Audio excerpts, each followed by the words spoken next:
right, Barbara. Well, we've invited you here today to get your impressions on why it's important to be a board member. We know that you're going to be out of town during our annual meeting, and we really would like to have some of your reflections. Because of the work that the YWCA does. It's ways in which it supports women, children who need our help in so many ways. It's not just in housing, but it's all the other programs that we run, from STEAM to childcare, you name it. But and our housing extremely important. And actually, that's how I originally got involved with the work of the league. Well, listen to me. YWCA was because I was invited to be part of the fundraising for when we redid the building. And I still remember when it was dedicated that one of the women in that had lived here for many years and had been here before, this was the first time that she had her own bathroom and her own kitchen, and how thrilled she was. And each time we have, every year, the stories of the women who have been helped by our programs to become independent and move on to live on their own. It is so gratifying, the change that we have made. How do you think we can get our mission of eliminating racism and empowering women more into the community and making more of a change? I think we just have to keep working at it. It is not something that happened overnight, and it isn't going to change. We need to keep a focus there. And when George Floyd was in the news, the polls showed that we were at our best as a nation and coming together behind the ways in which systemic racism had destroyed the lives of so many. And now that the polls are talking about other kinds of things, like what do you think about inflation, et cetera, it's changed. So I think, it needs to be constantly before the people. And there are so many good things out there. It isn't, for many of us, it was not just the separation was just normal if you grew up in the suburbs. There weren't any blacks. There weren't any Jews.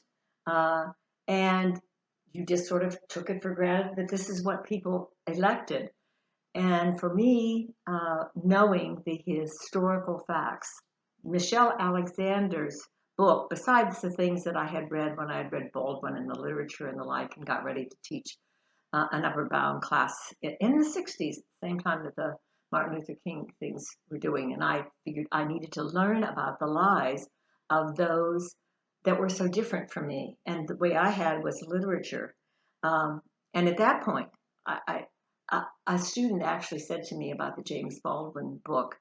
They were all black males. He said, my parents told me never to tell a white person that I had read Baldwin. And that's obviously, this is what, 60 years later? I still remember that. I remember the stories from those students, and I remember some of their names. But more recently, it has been reading people like Michelle Alexander, whom we brought here to Youngstown, reading her book, listening to her talk, learning about systemic racism, understanding that so much of this is really not bad people. It's people that have no idea how much our government, first of all, our government and its policies have kept people from realizing their lives. I have one other story I'd like to tell about growing up.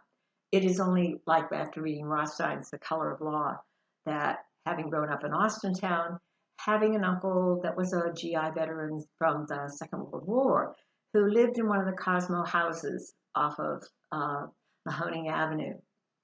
And it's only after I read Rothstein that it dawned on me there were no blacks. And yet we know how many of the blacks fought in the war.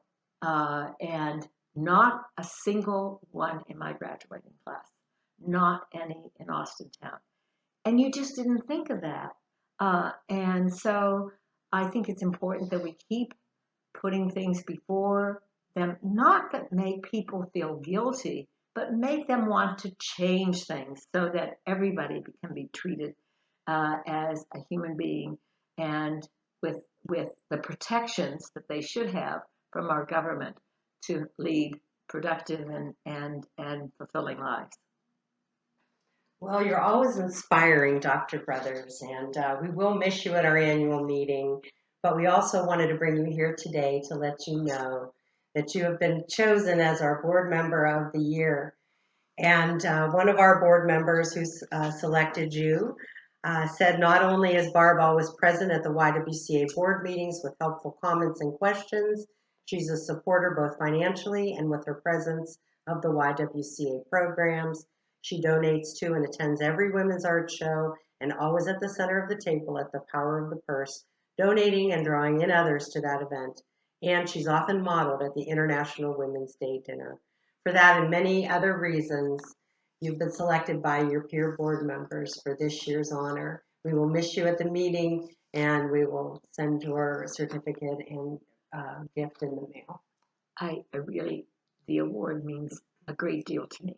There is nothing like being recognized by your peers, by your fellow workers, the people who makes what the YW does possible.